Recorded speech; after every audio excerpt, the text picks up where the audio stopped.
Yo yo yo yo, Assalamualaikum warahmatullahi wabarakatuh.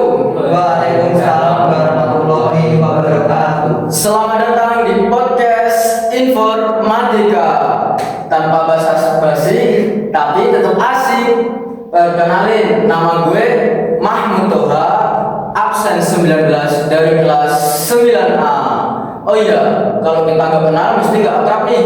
Supaya kita makin akrab dan makin dekat, perkenalkan nama teman-teman kami, yaitu samping saya ada.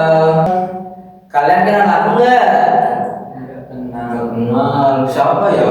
Wes sopo? Wih, tuh, coba bang kenalan bang.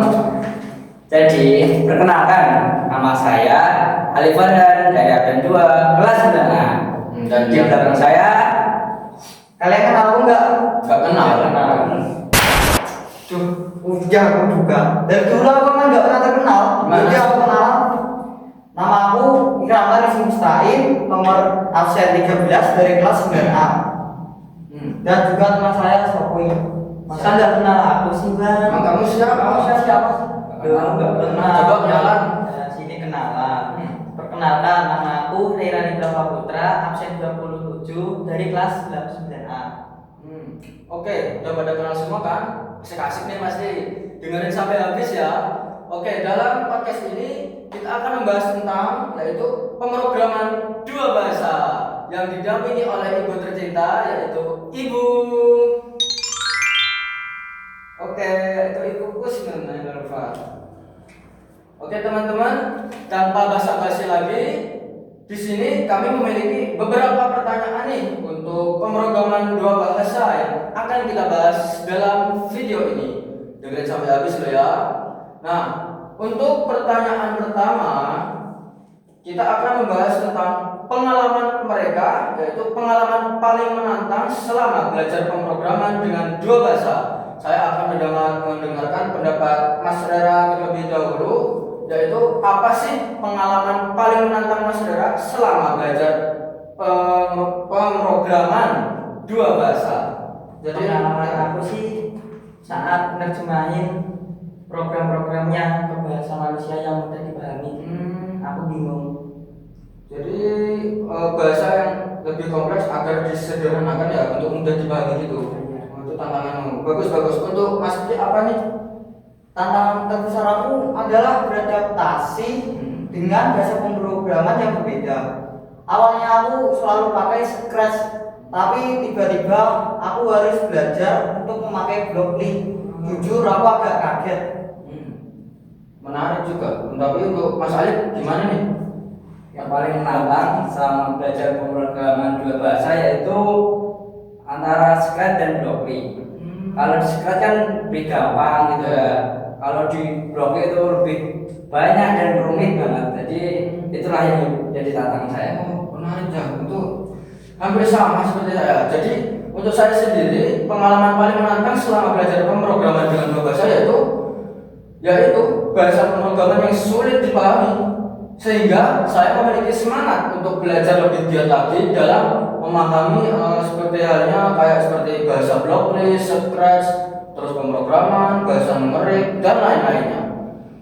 Lanjut nih pertanyaan kedua nih. Apa pengalaman yang paling menyenangkan sih selama belajar pemrograman dengan dua bahasa? Yuk kita tanya Mas Kiki dulu. Ya kalau menyenangkan banyak sih, tapi yang paling menyenangkan itu saat aku berhasil nyelesain coding yang menurut aku itu susah. Aku kaget sih kalau berhasil nyelesain. Rasanya kayak hokiku kepake. Waduh, iya. Keren. Mas Alif apa nih? Aku setuju sih dengan Setuju. Mas Kiki ya. Sebuah kehokian gitu bisa nyelesain suatu coding, apalagi itu Blockly juga itu sulit banget sih, Menyenangkan banget itu ya. Karena hoki itu adalah sebuah keberuntungan yang dapat 1 tahun kali sekali ya, bisa jadi itu. Tapi itu sebuah menyenangkan sekali sih. Tapi untuk Mas Rera ini apa sih pengalaman paling menyenangkan selama belajar pemrograman dengan dua bahasa? Jujur aku nggak ada pengalaman hal yang menyenangkan. Duh, gimana ini? Gak ada. Kenapa nih? Karena saya kurang minat aja gitu. Kurang minat. Ribet. Tapi untuk saya sendiri pengalaman yang paling ketika saya tahu proses program kerja sebuah Blockly atau Scratch yang saya masukkan outputnya berdasarkan masukkan input, lalu saya mengeluarkan output berdasarkan input yang saya masukkan. Nah itu saya bisa tahu nih programnya seperti apa, terusan prosesnya seperti apa, sehingga saya terasa lega sekali setelah mengetahui prosesnya seperti apa, terusan pengeluarannya ya untuk outputnya dari input yang saya masukkan seperti apa. Itu sangat menyenangkan sekali ya teman-teman. Nah untuk soal ketiga nih teman-teman, kesulitan yang kalian hadapi selama belajar pemrograman dengan dua bahasa apa aja sih? Saya tanya Mas Alif terlebih dahulu. Kesulitannya Ya, kesulitan tuh saya tuh bingung mengembangkan ide-ide baru lah, seperti mengenali coding yang banyak itu. Ya. Sumpah saya harus berpikir sangat keras ya, kalau bisa mengenali itu. Bagus itu. Berarti saya sependapat dengan kamu Mas. Saya juga kurang paham tentang coding sebenarnya. Lalu saya mencari-cari referensi dari YouTube untuk bisa lebih memahami dan mendalami pelajaran tentang coding yang saya belum pahami. Tapi untuk Mas Kiki ini bagaimana nih? Kalau sebenarnya ada sih, Apa itu? terutama untuk memahami fungsi blok-blok yang ada di bahasa pemrograman. Karena kebanyakan blok-blok itu pakai bahasa Inggris Mas. Iya. Sedangkan saya nggak terlalu bisa bahasa Inggris. Jadinya saya agak kesulitan. Itu aja nih. Jadi itu kesulitan yang Mas hadapi itu tentang bahasa yang kurang bahasa asing lah ya intinya bahasa Inggris. Nah untuk Mas Rera sendiri bagaimana? Kesulitan saya ya perangkat saya kurang memadai. Saat saya membuat itu tiba-tiba program saya hilang dan biasanya device saya tidak membuat saya kesal. Ini menarik ya teman-teman. Dari ketiga ini sependapat semua ya kurang paham. Mas Rera malah ke kurang device teman-teman. Kurang di bagian device. Semoga Mas Rera bisa mengganti device-nya menjadi lebih baik lagi ya teman-teman. Amin. Nah untuk keempat nih, agar bisa mengetahui kendala tersebut, bagaimana sih cara menghadapinya, kendala-kendala dari kesulitan yang mereka alami ini? Yuk, coba kita dengarin dari Mas Rera dulu. Apa kendala Mas Rera menghadapi kesulitan yang Mas Rera hadapi? Kalau program yang hilang itu tinggal buat lagi kan bisa. Bisa. Kalau device itu ya harus beli, harus upgrade gitu. Ya. Ya. Tapi terusan untuk Mas Kiki apa sih kendalanya? Terusan agar menghadapinya bagaimana? Ya untuk solusinya aku coba lebih giat belajar bahasa Inggris biar lebih paham, dan aku juga sering-sering buat coding yang baru. Lama-lama juga sih biasa. Ya gitu aja nih. Wah, bagus. Kalau Mas Alif bagaimana nih? Kayak kata Mas Mahmud tadi ya, mencari referensi dan informasi dari media-media gitulah ya, sama banyakin latihan ya biar bisa mengenali coding-coding gitu. Wah, sama ya Mas berarti ya. Nah, berarti kita dari nomor 3 sampai 4 sependapat teman-teman, yaitu mempelajari lebih dalam tentang penjelasan coding dan beberapa program-program Scratch dan Blockly. Untuk pemahaman yang lebih dalam, kita mencarinya dan mempelajarinya lewat via YouTube atau lewat via lainnya yang memungkinkan kita agar dapat bisa mempelajari lebih dalam tentang coding dan lain-lainnya. Ya, itu tentang pemrograman dua bahasa. Nah, Bentar terus Mas. ya. Aku setelah melihat pendapat kalian, jadi penasaran nih. Ya. Apa yang mau kalian lakuin buat pemrograman kalian ke depannya? Kalau aku sih mau buat aplikasi ya Mas. Aplikasi seperti apa itu Mas?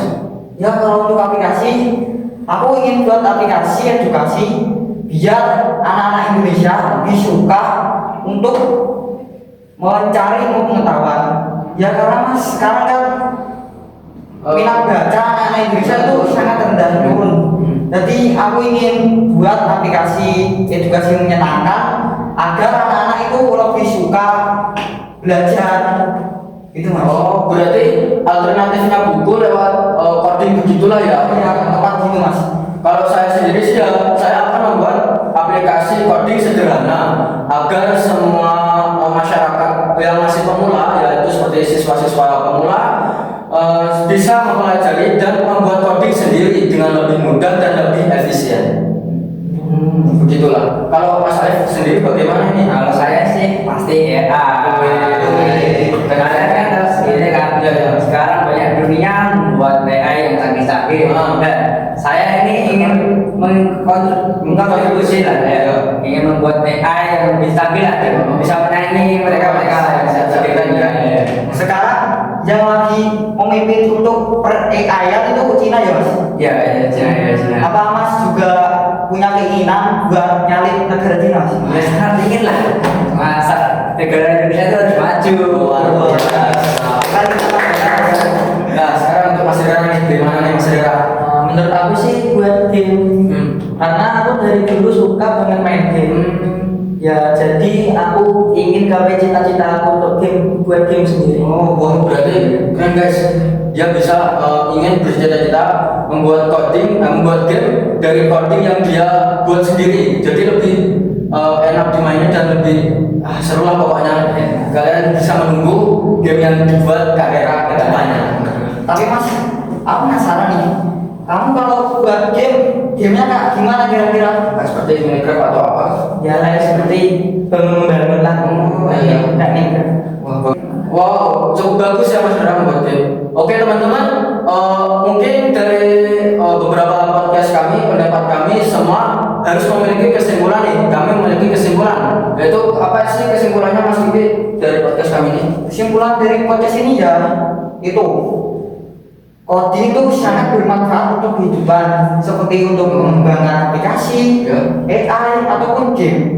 Tapi banyak anak Indonesia yang tidak suka coding karena ya itu Mas, coding itu susah sekali. Tetapi di dunia ini nggak ada yang susah selama kita mau berusaha. Jadi pesan saya untuk anak-anak Indonesia, jangan malas untuk belajar dengan coding ataupun dengan hal-hal baru yang tidak kita ketahui itu. Dengerin tuh kata-kata kesimpulan dari kami agar anak-anak Indonesia lebih giat lagi dalam mempelajari codingnya. Semangat lagi ya teman-teman. Semangat. Sudah tidak terasa, sudah lama, cukup lama. Mungkin cukup segitu podcast dari kami. Mohon maaf bila ada salah atau ucapan yang kurang baik yang keluar dari mulut saya ataupun teman-teman saya. Sebelum saya akhiri, mungkin ada baiknya kita kasih kata-kata dulu. Kata-kata bikin kepala merana. Kita hanya punya bersama, lewati syurang terjalnya dunia. Ramai sepi ini milik bersama. Terus kita ngapain? Yang sudah boleh pulang. Kapan terakhir kali kamu dapat tertidur tenang? Wassalamualaikum warahmatullahi wabarakatuh. Pikirkan tentang apa yang akan datang di esok hari.